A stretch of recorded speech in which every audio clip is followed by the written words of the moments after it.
niat itu tidak di hati tapi di dalam. Apa bedanya Ustaz? Tidak di hati tapi di dalam hati. Di dalam hati itu maksudnya ruh yang suci itulah yang menimbulkan niat yang dihantarkan oleh Allah yang maha suci. Tersiratlah dia. Niat itu tidak berhuruf, tidak bersuara, tidak berkalimat, tapi bisa dirasakan. Satu kampung itu sudah tidak ada kumandan aja, tidak ada kalimat zikir, tidak ada lagi yang sholat di kampung itu. Siap-siap untuk beribadah. Semua dikasih umur yang panjang. Malam hari ini Allah masih memberikan kita kesempatan itu nggak bisa diminta. Ampuni setiap kebohongan yang telah kami ucapkan. Ampuni seandainya mulut ini melukai ibu bapak kami. Ampuni jikalau dari mulut ini banyak orang yang tersakiti. Jadikan mulut ini mulut yang jauh dari berkata dusta ya Rabb.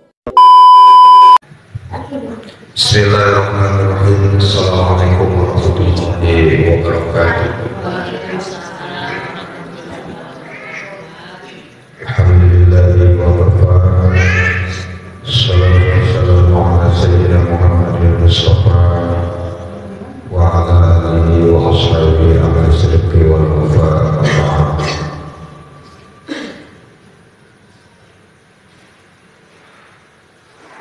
Asyhadu an la ilaha illallah wahdahu la syarika lahu wa asyhadu anna Muhammadan abduhu wa rasuluh. Taujihan syidda wa inna ma mansur la hawla wa la quwwata illa billahi al-aliyyil azim. Bersyukur kepada Allah Subhanahu wa taala.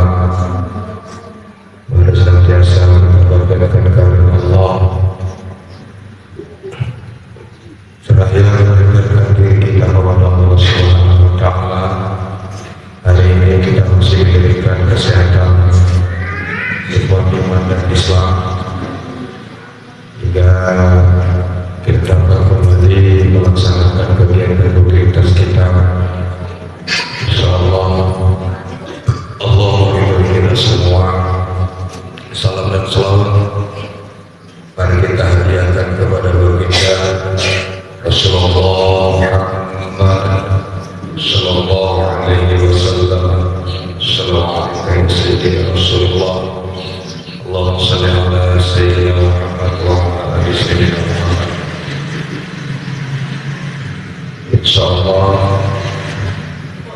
kita semua akan mendapatkan syafaat dari beliau sampai dengan bulan Rabiul Alamin. Para jamaah sekalian, hari ini sebelum kita mulai zikir kita bersama dengan sidang, saya akan memberikan satu pelajaran. Kelihatannya mudah dan sering kita laksanakan, dan setiap hari kita melaksanakannya, yaitu tentang rukun sholat. Rukun sholat itu ada 13. Rukun sholat itu ada 13. Dari 13 itu terbagi 3. Yang pertama itu ada namanya rukun qauli. Yang kedua namanya rukun fi'li. Ketiga namanya rukun qalbi. Jadi dari 13 rukun dalam sholat itu dibagi 3. Jadi yang kita laksanakan setiap hari itu dalam sholat itu dari niat sampai salam itu jumlahnya 13 rukun. Kalau satu saja berkurang, yang namanya rukun itu berarti tidak sah. Satu saja kita tidak melaksanakan rukun itu, sholat kita tidak sah. Tapi yang menjadi persoalan yang kita bahas di sini bukan dari niatnya, bukan dari bagaimana cara rukunnya, enggak. Yang mau saya jelaskan supaya lebih paham, tapi nanti menonjolnya berfokus kepada mana yang namanya niat itu. Mungkin selama ini ibu-ibu yang namanya niat dalam hati, yang dalam hati itu namanya bukan niat. Ketika ibu baca begitu sholat usolli fardhu, dalam hati ibu baca sengaja aku sholat subuh misalnya, itu bukan niat, itu namanya lafaz niat, walaupun ibu baca dalam hati. Nah, niat ini menjadi ukuran. Innama amalu biniat. Kata Rasulullah, segala sesuatu amal itu tergantung dengan niatnya. Maka dalam sholat itu utamanya niat. Kalau niatnya tidak beres, berarti sholat itu nggak sah. Niat puasa tidak beres, berarti puasanya tidak sah. Yang ibu baca ketika Allahu Akbar sambil dalam hati, kalau kata Ustaz, dalam hati kita sengaja, itu namanya menerjemahkan, itu bukan niat. Karena yang namanya niat itu di hati. Mana yang namanya hati? Ini kan kita jelaskan. Baik. Nah, dari rukun yang 13 sholat itu terbagi 3, namanya rukun qauli. Apa rukun qauli itu? Rukun qauli itu ucapan. Usolli itu qauli namanya. Bismillahirrahmanirrahim, alhamdulillahirabbil alamin. Dalam sholat itu namanya qauli. Setiap bacaan itu namanya rukun qauli. Apa Bu? Rukun qauli. Jadi qauli ini bersifat dia jasad yang nampak. Ini jasad. Jasmani kita kan yang terlihat ini. Dan di dalam rukun qauli itu yang mana? Yang terbaca. Allahu Akbar itu qauli. Dah. Kemudian baca Fatihah itu qauli. Usolli itu qauli. Ketika ruku baca subhana rabbiyal azmi itu qauli namanya, yang terlisankan. Ya, paham ya? Namanya rukun qauli ya. Nah, kemudian masuk dia namanya rukun fi'li. Rukun fi'li ini pun masih berhubung dengan jasad yang nampak. Mana rukun fi'li itu? Rukun fi'li dalam sholat Bunda yang bergerak. Takbir dari bawah ke atas, ini fi'li namanya. Allahu Akbar, ini namanya fi'li. Kemudian gerakan ruku itu fi'li. Dengan tumanina lurus ruku, leher dengan pundak, itu namanya fi'li. Sujud fi'li, duduk antara dua sujud namanya fi'li. Dia berhubungan dengan jasmani. Ya. Jadi qauli dan fi'li itu berhubungan yang terlihat. Jasad inilah ini. Nah, masuk kita kepada qalbi. Ini yang penting. Bunda, apapun amal ibadah kita ketika kita mau beribadah, utamanya adalah niat. Apakah yang namanya niat ini di lisan? Tidak. Niat itu guru manapun mengajarkan yang namanya niat di qalbu. Lantas mana yang namanya hati? Maka niat itu bukan letaknya di hati, tapi di dalam hati. Bingung kan? Bingung. Kalau ini nggak diterangkan, kita bersalahan nih wadahnya. Contoh, apakah ibu dari rumah tadi mau kemari sengaja aku mau ke majelis zikir at-tauhid ngikutin zikir karena Allah Ta'ala? Ada gitu tadi? Nggak ada. Oh, besok minggu zikir, itu niat. Dia niat ini tidak berbahasa, tidak ada hurufnya, apalagi tidak ada kalimat, tapi bisa dirasakan. Kan nggak mungkin ibu pergi mau ke pajak gambir sengaja aku pergi ke pajak gambir beli cabai beli ikan karena Allah Ta'ala. Ada? Nggak pernah. Belajar, nah itu niat namanya. Tapi kalau besok mau arisan hari Senin, itu rencana. Besok mau sholat, itu rencana. Rencana itu timbul dari pikiran, bukan dari hati. Niat ini Bunda letaknya bukan di hati, tapi di dalam hati. Dia keluar itu, kita ini kan berjasad nih. Kalau nggak ada ruh, kira-kira bisa hidup nggak? Enggak. Jasad ini bisa bergerak karena ada ruh.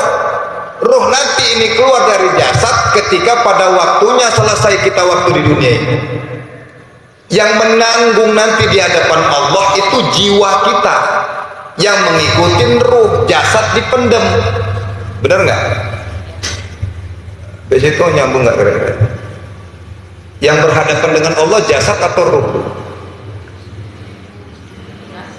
Ibu tahu yang namanya jasad? Ini yang nampak jasmani, tubuh, ini jasad. Inilah perbuatan qauli, perbuatan fi'li yang nampak dia, yang didengar orang dan yang kita dengar.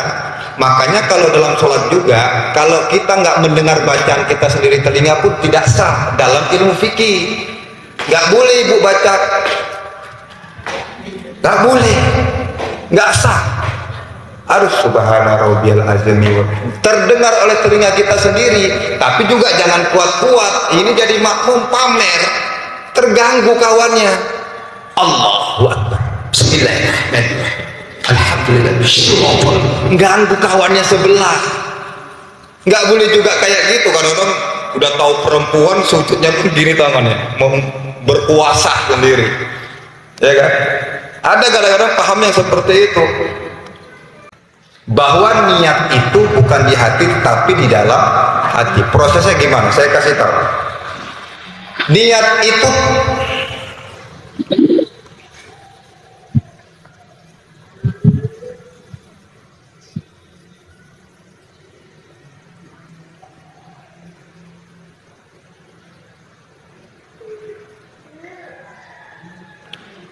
itu tersirat. Lawan tersurat, tersirat. Tersurat itu yang nampak, itu yang bisa kita nampak. Yang tersirat itu dia spontanitas, itu niat namanya. Dia datang, Allah yang menurunkan niat itu melalui ruh yang ada pada diri kita, dihantarkan kepada jiwa kita masing-masing, dan dihantarkan jiwa itu melalui ketukan hati kita. Itulah niat namanya. Maka ketika ibu ada keinginan zikir, itu niat datang dari Allah. Ketika ibu dengar azan, sholat, itu datang dari Allah. Sampai situ paham? Jadi sholat itu juga bukan kekuatan kita. Makanya ada kalimat la haula wala quwwata illa billah. Duduknya di mana? Nggak ada daya dan upaya. Bahkan sholat, bahkan niat itu bukan timbul kekuatan kita, bunda. Niat itu datangnya dari Allah. Berarti Allah ingin menarik kita itu untuk supaya dekat dengan Allah. Ketika ibu ada keinginan untuk zikir, berselawat, artinya Allah masih sayang kepada kita. Ketika kita mendengarkan azan ataupun mendengarkan baca Quran, rasa ingin menangis, ada getaran dalam hati kita, itu panggilan Allah. Itu panggilan Allah. Jadi sekali lagi, benarkan niatnya. Jadi niat itu letaknya bukan di usoli. Nah, terakhir, berarti rukun sholat yang 13 tadi terbagi tiga. Pertama, qauli itu apa bunda?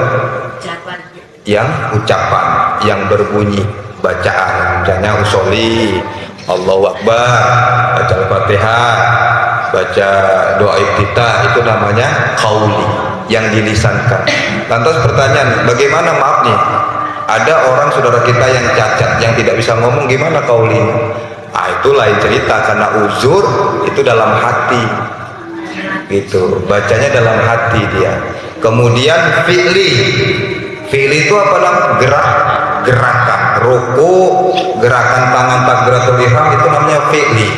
Nah, ketika kita sudah melunasi, membuat apa namanya, secara rapi qauli, bacaan panjang pendeknya, tajwidnya dalam qauli ini, kemudian dalam gerakannya itu, fi'linya itu udah beres, udah rukuknya udah beres, sujudnya udah beres, itu kita jangan berbangga dulu bahwa itu yang menyebabkan sah. Yang menyebabkan sah kita beramal ibadah itu adalah di rukun kolbi. Apa rukun kolbi itu? Niat. Dalilnya apa? Innama amalu bin niat. Segala amal perbuatan itu tergantung dengan niatnya. Berarti kalau kita mau sholat, niatnya nggak beres, sholatnya nggak sah. Iya kan? Maka niat itu letaknya di mana? Letaknya tuh di dalam hati. Dia nggak pakai sengaja aku, itu namanya lafaz. Hati-hati nih ya, yang harus bisa membedakan ya. Niat itu tersirat. Maka ibu kalau di Muhammadiyah itu ketika dia mau sholat, mereka tuh nggak pakai usoli.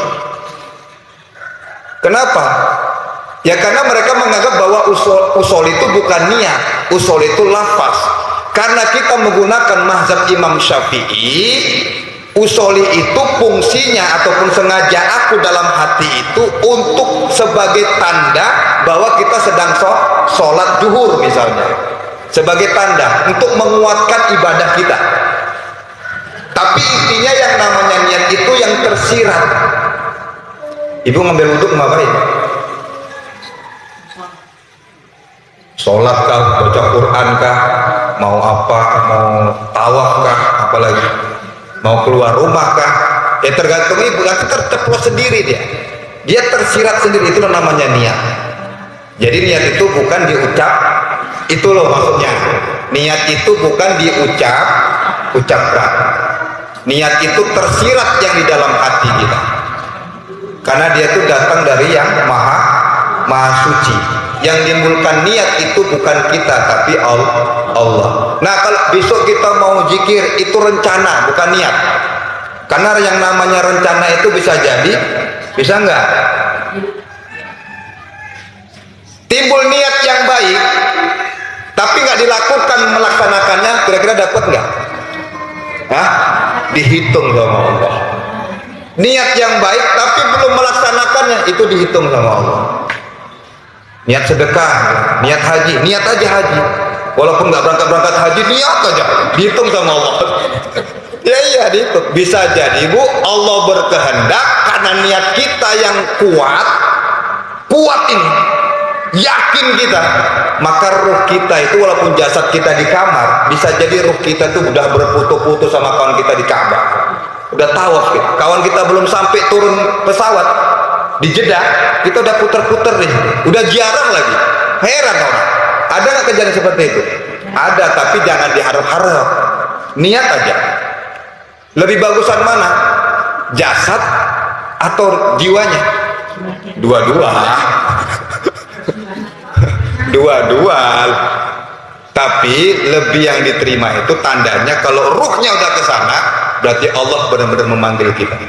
Daripada jasad, maaf ini bu, saya mimpi ini saya cerita mimpi nih.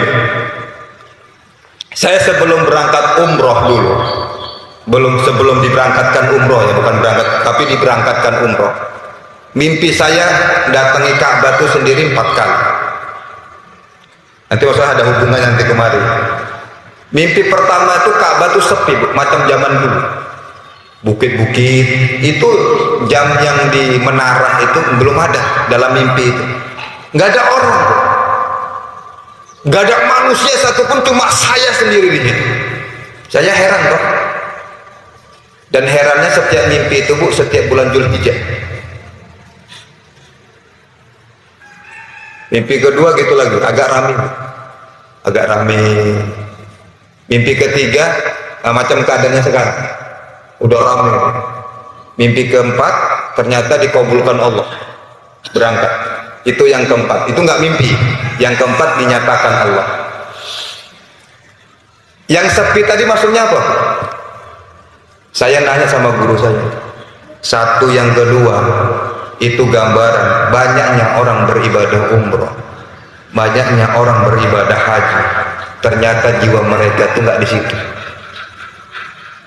cuma jasadnya doang. Maka ibu, kalau kita terniat umroh, ibadah haji, dikuatkan yakin, biar ruhnya itu nyambung juga ibadah kepada Allah. Itulah yang disebut haji mabrur. Semoga jamaah kita yang berangkat semalam menjadi haji mabrur ya. Ibu kapan berangkat? Ibu kapan berangkat? Bu, kapan? Mau berangkat kapan? Tahun depan ya. Amin. Bilang tahun depan amin. Opo iyo? Jangan pakai pikiran kita tuh nggak nyampe. Kalau kita menggunakan piro saiki biaya Ustaz. Berapa sekarang Bu? Bu sekarang? Tahun depan hitung 50 lah ya. 50 juta. Kalau pakai pikiran nggak nyampe. Tapi kalau kita hati yakin kita ikhtiar, insya Allah walaupun belum haji bisa berangkat umrah. Harus yakin. Seumur hidup Bu, seumur hidup harus sekali. Seumur hidup Bu, seumur hidup harus sekali ke sana. Rugi nanti Bu. Bener, Ibu rugi nanti. Syukur saya udah ke sana. Seumur hidup harus sekali sana Bu. Loh, rumahnya Nabi kita.